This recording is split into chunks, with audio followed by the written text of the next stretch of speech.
Comment voir un régime, en fait, c'est simple, il faut le voir comme un compte de banque. Si je rentre 150$ par jour dans mon compte de banque, puis j'en ressors 300, mais je suis en manque de 150$. Si je vais dans le sens contraire, je me dis, OK, je rentre 5000 calories dans mon corps par jour, mais j'en ai besoin de 3005 pour fonctionner dans ma journée. J'ai 1500 calories de trop dans ma journée, fois 7, puis après ça, fois 52, ça amène à beaucoup de calories ingérées dans le corps humain pour rien, là. Ce qui fait qu'on ingère aussi autant de calories dans une journée, c'est qu'on grignote souvent un paquet de cochonneries, comme des calories vides, qui nous amènent à rien. Notre corps humain ne fonctionne pas bien, fonctionne à bas régime. Puis le plus dur là-dedans dans un régime, c'est d'augmenter le métabolisme, parce que c'est lui qui va travailler pour toi, c'est lui qui va te permettre de digérer, c'est lui qui va te permettre de travailler sur les gras, sur les mauvais sucres.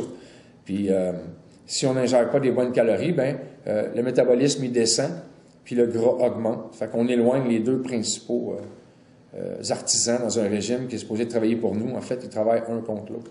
C'est vrai que, en fait, quand on se prive d'aliments, le corps humain, lui, comment est-ce qu'il fonctionne? C'est qu'il va commencer à tomber en mode survie. Fait qu'il récupère tout ce qu'on lui donne sans rien rejeter. Fait que c'est ce qui fait qu'à un moment donné, on se sent gonflé, puis on gonfle, parce que notre corps est en état de survie. Il ramasse tout ce qu'il est capable, parce que lui, il pense qu'il ne remangera plus. Fait que, en fait, au lieu de maigrir, on grossit. C'est ça. C'est la machine la plus dure, c'est ce qui coûte le plus cher au corps humain, c'est le métabolisme. C'est lui qui va travailler à l'intérieur pour la digestion. Puis, tu te rends compte de ça à partir du moment que tu commences à manger moins, puis tu te dis, Colin, comment ça je mange moins? Je suis plus fort, puis j'ai plus d'énergie.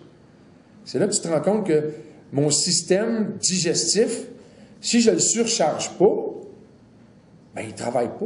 Ou il travaille moins. Fait que cette énergie-là, il me la laisse.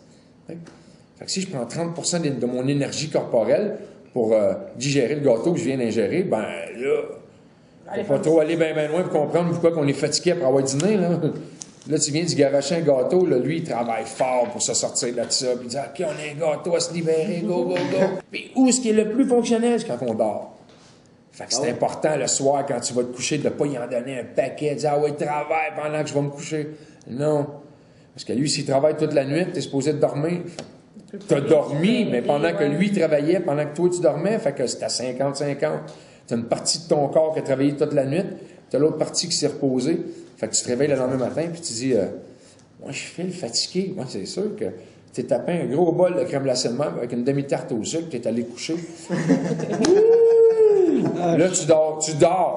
Mais lui, il dort pas. Là, lui, il est à côté dans le tapis, on est en 8e vitesse, on embraye le turbo, puis go! C'est pour ça qu'on déjeuner de roi, dîner de prince, souper de pauvre. Mais l'oxygénation du corps par l'eau est importante, parce que souvent les gens, je leur dis, qu'est-ce que ça fait l'eau au corps humain?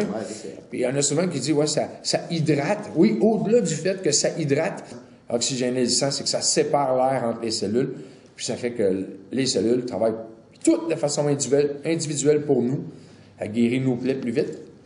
Puis, c'est ça. Un minimum d'1 litre par jour, c'est jamais ni assez ni trop.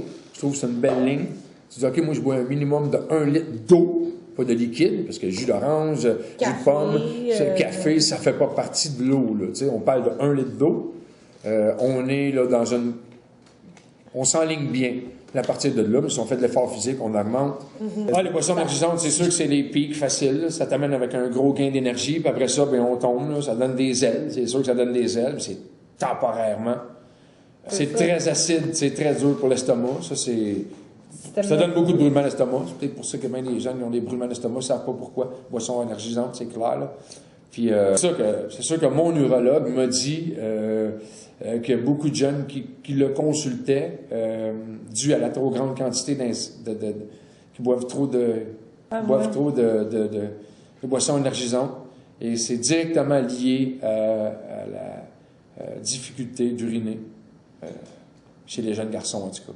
7 à 9 cuillères de sucre par boisson énergisante. Donc, si ça vous convainc pas, faites le test.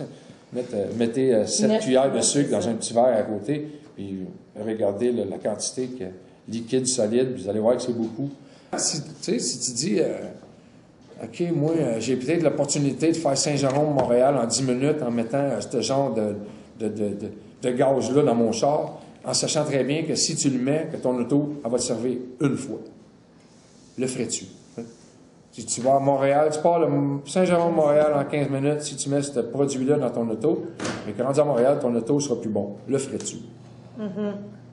C'est un peu l'image que je peux amener avec la boisson énergisante.